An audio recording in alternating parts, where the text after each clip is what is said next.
Hi, my name is Jimmy Williams with NFL Draft Diamonds. And here with me today, I have a diamond in the rough I'd like you guys to meet. This here is Gabe Brown. He is an offensive lineman out of Grand Valley State. Nice to have you today, sir. Thanks. Glad to be here. Glad to be here. So, uh, part of a great team there at Grand Valley, really one of the premier teams in all Division Two, and you yourself having a great season as well, with a whole lot of great awards and recognition, which we'll eventually get to during our time. Gabe, why don't you go ahead and introduce yourself, and we'll get going. Uh, like Jimmy said, my name is Gabe Brown.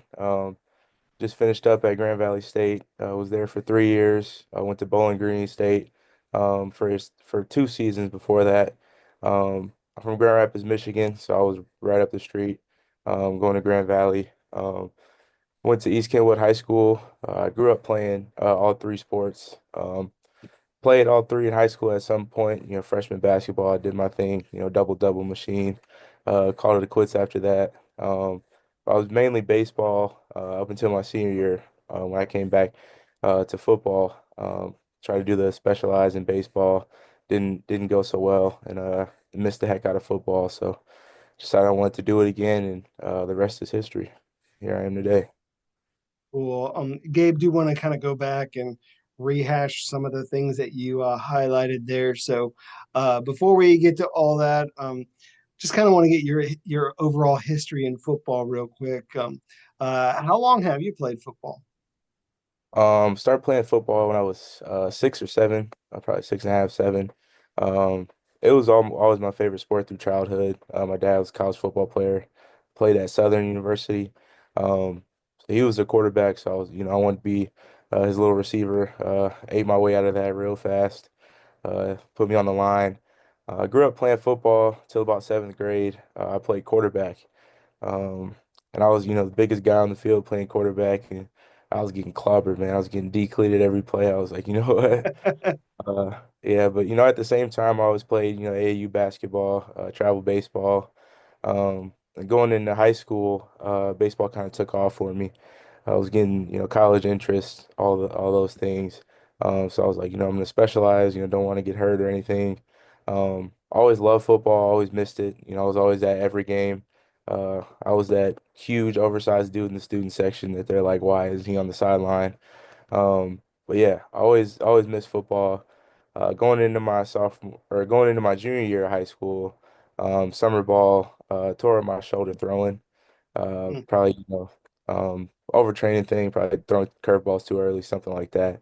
But had kind of a throwing type injury to my shoulder.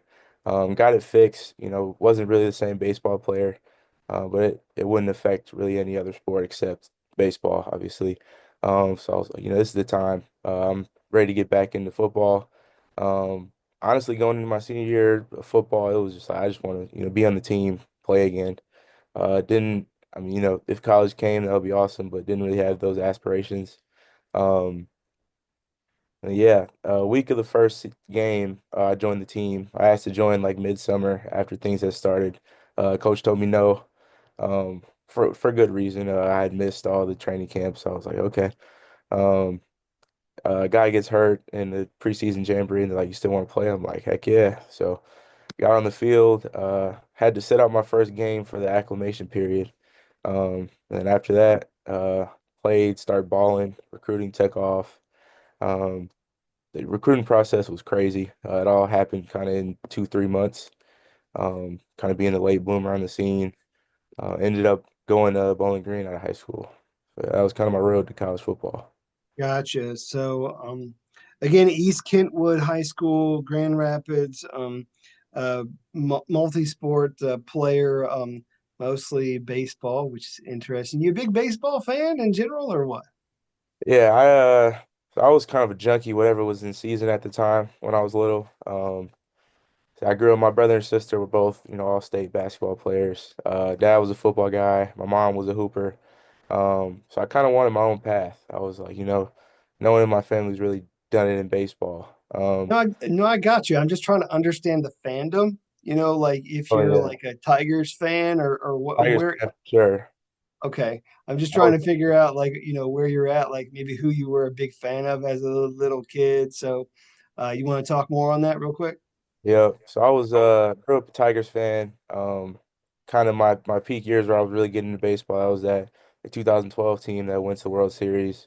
They had Miguel Cabrera and Prince Fielder, which are like my two favorite players. You know, the big guys hitting bombs. Could see a lot of myself in them. So those are my Hey, dude. uh, certainly somewhat similar. Obviously, we know you as an offensive lineman these days. Been offensive lineman now. That's what.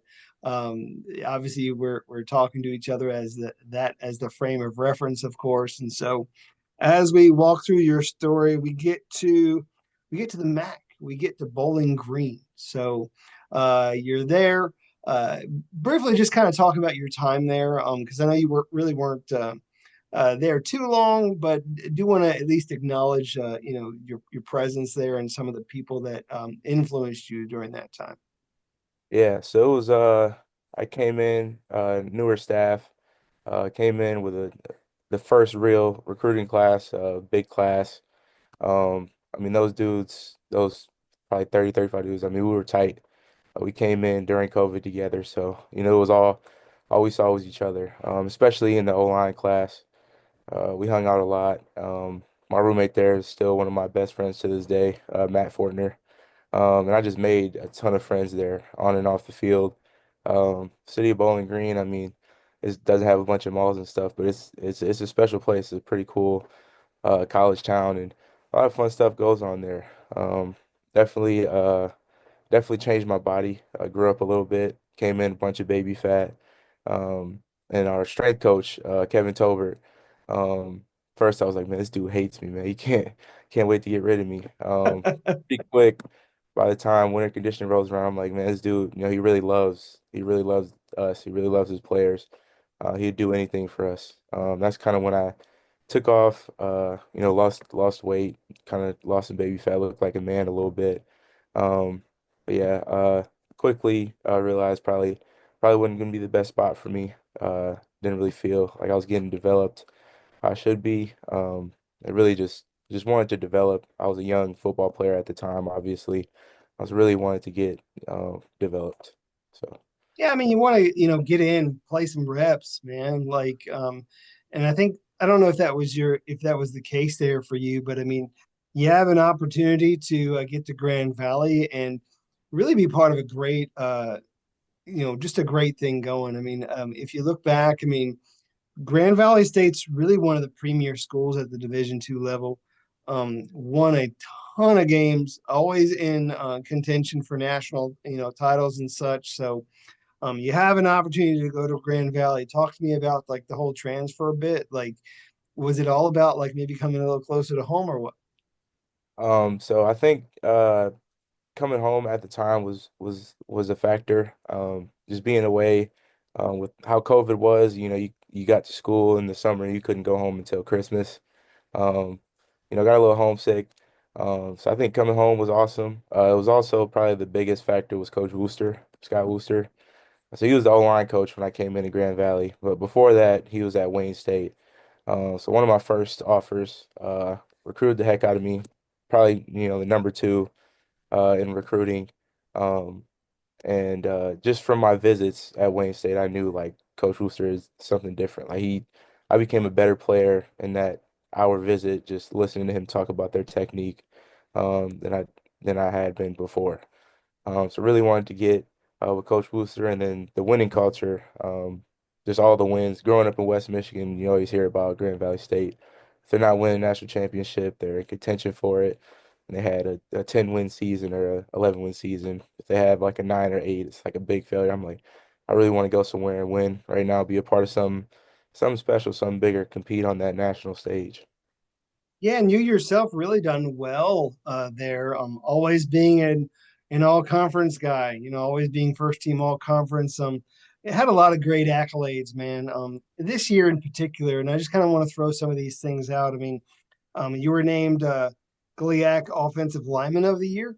And you were also a Gene Upshaw Award finalist, which is a great award that basically says, you're one of the best linemen, both offensive and defensive, at the Division II level. So, certainly putting you amongst the best there at all of Division Two, if we're being honest. So a lot of great accolades, man. When you look back and you kind of read through some of these accolades, which one do you feel like you I don't know, are the most proud of, I guess? I think the Upshaw is awesome. Like I can't even put into words how much that means to me. I like to think of it like the Lyman Heisman of D2. So that's like, I mean, that's something I dream about. But I think the one that probably hit the closest to home was the GLIAC Offensive Lineman of the Year. Just building on that legacy. It's 2022 when I first got here. Quentin Barrow won it at Grand Valley. 2023, one of my best friends in the world, Garrett Carroll, he won it. So going into the season, I was like, man, I got to keep the legacy going. I got to keep this award in the Ayers offensive line room. So that was the one that was really sweet to get. Yeah, and if we're being real, the GLIAC is really where the championship has come through. As of late, I mean, it's just been one of the better conferences to go through. I mean, a lot of great competition, you being amongst them. Um, Gabe, do you want to talk about you as a prospect real quick before we get on to anything else? So, looking at you as a prospect, you are obviously an offensive lineman, but what exactly does that mean? Talk to me about, I don't know, just kind of describe you as a prospect in this year's draft. Yeah, so I'd say first and foremost, what offensive line means to me is I'm a protector. In college, that's on and off the field. You're at a party on a Saturday night, or you're helping people out. But I think on the field is um, this guy behind me. He's counting on me to make sure that this person in front of me doesn't hit him. So winning that block whatever kind of way I can, and then making their lives easier. So making the running back making his decision really easy. I'm gonna open up this hole, or I'm gonna, move this guy out of the way, or quarterback. I'm gonna make sure this guy isn't anywhere near my quarterback when he's trying to make a decision.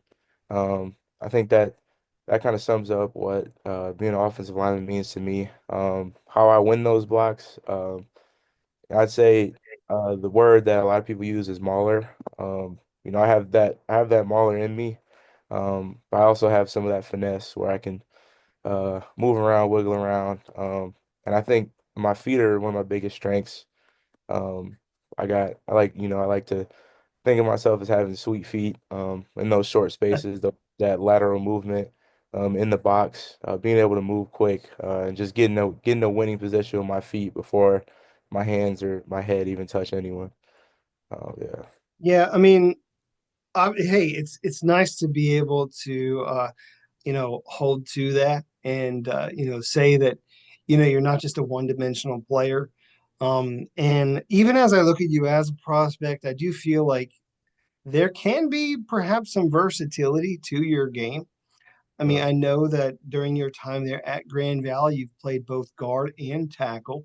Yeah. And just kind of, the overall genetic makeup. I mean, we were looking at a guy almost 6'4", 330 pounds, give or take, right? I'm rounding some numbers here, but some solid, just kind of body width in general. I mean, we're looking at a guy with an 80-inch wingspan, which is nice. I mean, big upper body. I mean, you're trying to, take up space and protect the guys, behind you, of course, or obviously go forward if you're run blocking, of course. And so yeah, I mean you're doing a whole lot. So um, I'm kind of seeing you more projecting as a guard to the next level. Can you respond to that real quick? Yeah, so that's kind of what I've been projecting since I got into college. Being an interior three guy. Um, if I'm being honest, in college I always preferred to play guard. Get in the phone booth, get in the pull. Just a lot more banging. I feel like happens at guard, and that's my favorite part of the game. I mean, Um, it allows you to be the mauler that right, you love being, of right, course. I mean, right. because you have to you just react a little differently, like when you're playing on the outside. So, um, I don't Yeah. know if I mean I'm just Yeah. Are we on the same page here or what? Oh, yeah. Head on, yeah. I think I enjoyed playing tackle too, enjoyed the hell out of it. Like, all right, let's go dance, man. I got 100 pounds on you, but let's dance. Let's see if you can get past. I like the dancing part, but the mauler outweighs the dancing for me 10 times out of 10. No, I hear you. Uh, all right. So talk about y'all's offense there for Grand Valley. Like, if you had to kind of talk me through a little bit, I mean, I don't need to know like all the verbiage or anything, but like, what's y'all's bread and butter? What is something that you're comfortable doing that you take the most pride in? Like, like one of your favorite plays. Yeah, so I'd say our bread and butter changed 3 times in my 3 years there. When I All got right. there, it was wide zone was our bread and butter. Um, in 2022, I enjoyed that. Just being able to get off the ball and run, make that contact and get that lateral movement, and then just watch and seeing the holes that wide zone opens up.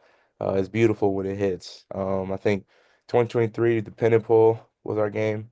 Getting out on the edge, I'd say that's probably one of my favorite things to do. Is that skip pull and get out on the edge, whether it be a nickel, sometimes be a D end out there, be a corner. Um, Getting out there and getting in space, that was one of my strengths. And then, getting in the film room with the running backs and game planning, like we really got good at it. We're playing around with different looks. Like, all right, I'm gonna fake the kick out and I'm gonna pin him, or I'm gonna fake the pin and I'm gonna kick him out. Tariq Reed was amazing. And, we'd be in the huddle pre-snap, like, all right, we're gonna do this, and then we make it happen. And then Coach Shoemaker coming in this year, our new offensive coordinator, he brought inside zone. That was, some of the most fun I've had. Just a lot of the downhill run game, tight reaching on the backside if I'm at right guard. We're running left, just mano y mano. I got to stake this. Or on the front side is me and Kyler Blake Jones, the center, and we're on a shade and we're just kicking his ass right up to the linebacker. So that was fun. So I got all the best worlds, but I mean, that was I really like how you talk through that because I mean, again, like we are looking at a guy who has played in different schemes, has been asked to do a whole lot of different things. I mean, is certainly a leader on that offensive line. And they ask you to do a lot, man, if we're being honest. And when you're the main guy who they know, hey, it's going his way, that's a big, I don't know, it's a big honor, I think, oh yeah, to say, I'm the lead blocker. This offense, it runs here, and that's kind of cool that you guys have been able to do that. Um, Talk a bit more about some of the other guys. I mean, you talked a little bit about some of the guys on that offensive line for you, and even some of the guys like in years past. But who else there at Grand Valley do we need to know? First and foremost, this year, Kyler Blake Jones. He was the other uh, center that was starting. 4-year player, 3-year starter at center. 4-year, 3-year full time. Started a bunch of games his true freshman year. Probably the smartest football person I've ever been around. The speed at which he processes information is unlike anything I've ever seen. I was a mid-year transfer, so. I get there, try to learn the playbook in spring ball. And he made that so easy. Line up at right guard next to him. He's like, "We're going here," and it's boom, boom, boom. They change up the look, and you feel like you've been blocking that look all day just because he knows what to do. And even we get some funky fronts in the GLIAC, especially the way we ran the ball. We're able to pass pro. We got all kind of stuff, and the confidence and the talk about quarterback moxie, but the center moxie that dude had.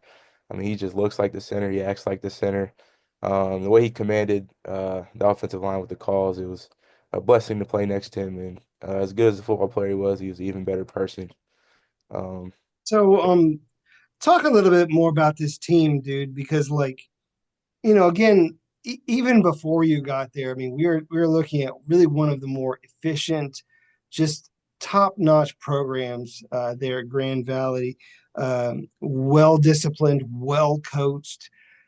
Um, Talk more, just if you can, how you guys are able to go out there week in and week out and be excellent.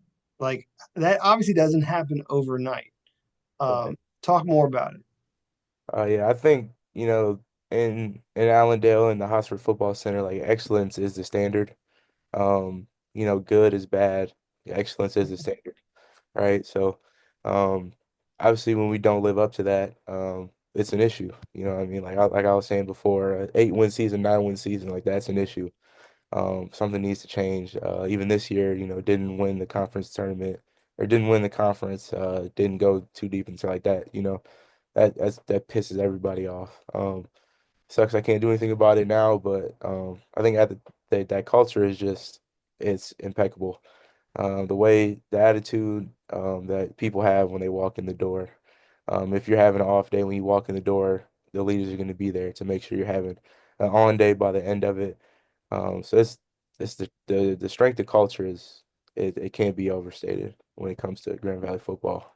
Yeah, and I mean, for what it's worth, I mean, I know you don't necessarily like hearing it, but I mean, when your only loss might be against the future champion, like I know I don't know if there's like I don't know, another feeling there, like, hey, this is your, you know, I don't know, trophy, Right. for, hey, you could have been there, like, but you understand what I'm saying, like Yeah. at least somebody in your conference like you know took you to the limit. Right. And it's not like Ferris does that to you every single year, man. Right. You guys get one over on them too, so Right. that's kind of how it works. So uh real quick, man, a lot of great moments, a lot of great memories. What's the one that sticks out the most for you, like for you in your overall career? Can you walk through at least one game or something? I'd probably say the very first one for me. Um, my first career start, first football game in 3 years at that time. Um, Colorado School of Mines. It's a top five matchup. I think we were three, they were five or four and two in some polls. Um, and I was fresh out of Bowling Green, won 4 games my whole time there. And I'm right into didn't play offensive snap my whole time there. I'm right into starting in a top five matchup at Lubber Stadium. It's a home opener, 16,000 people there. I was like, holy crap.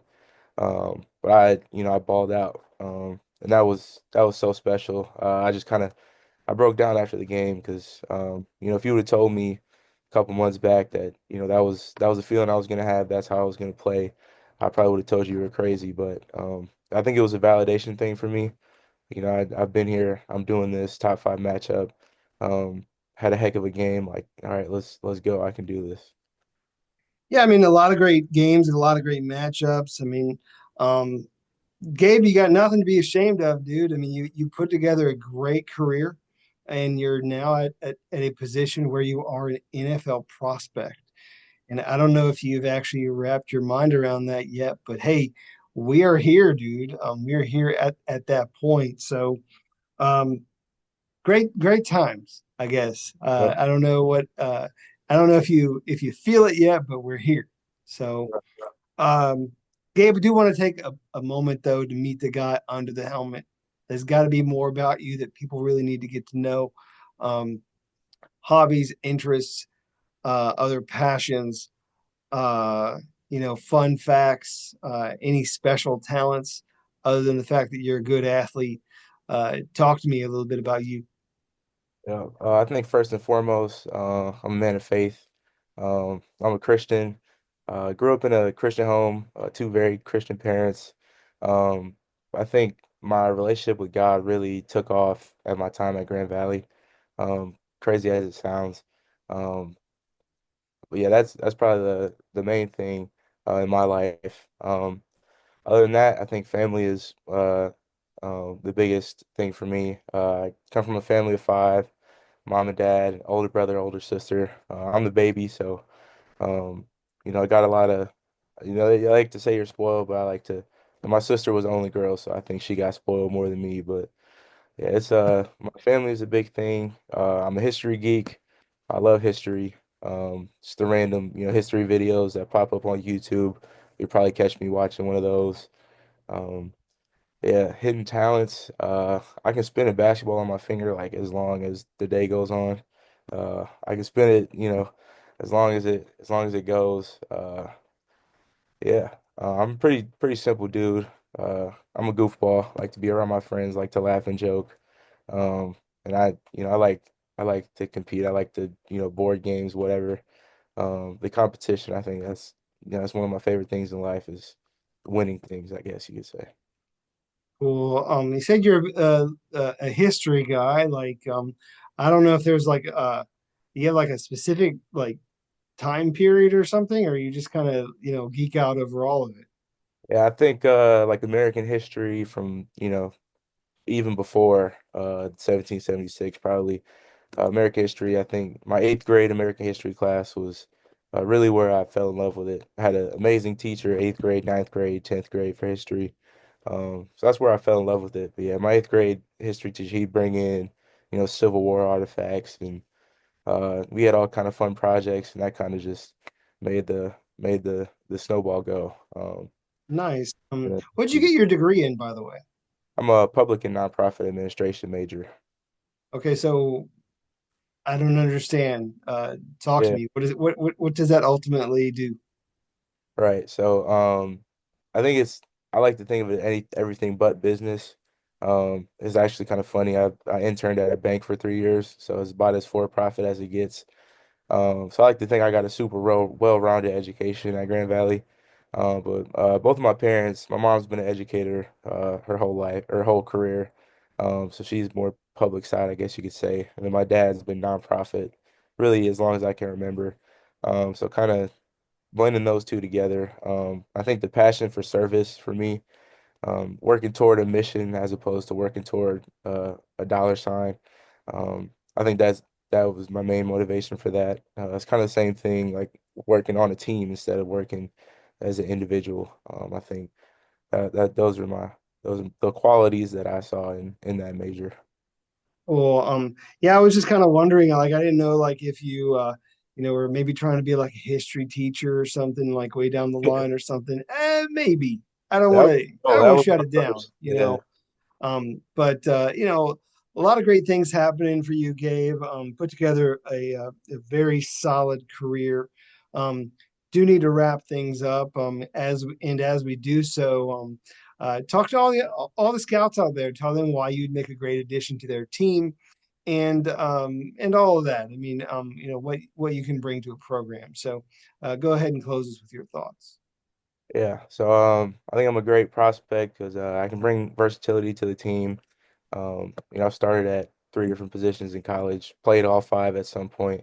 Um, I'm a offensive lineman. I think offensive line is man training, making you a better man. That's how I identify it. That's how I identify with it. I think the team is is everything when I'm on a team.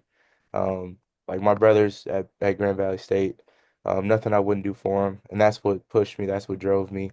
And the people who believe in me, I'm gonna make sure you're right. So the team that takes a shot on me, I'm gonna do everything in my power to prove you're right. Awesome. Well, Gabe, we just want to wish you all the best. And everything you got going on and off the field, man. It's been a pleasure talking to you. All right. Appreciate you. Thank you. Hey, once again, we got Gabe Brown, offensive lineman at a Grand Valley State, standout athlete there, and Gene Upshaw Award finalist, GLIAC Offensive Lineman of the Year. Appreciate you, man. Take it easy. Thank you. Take it easy.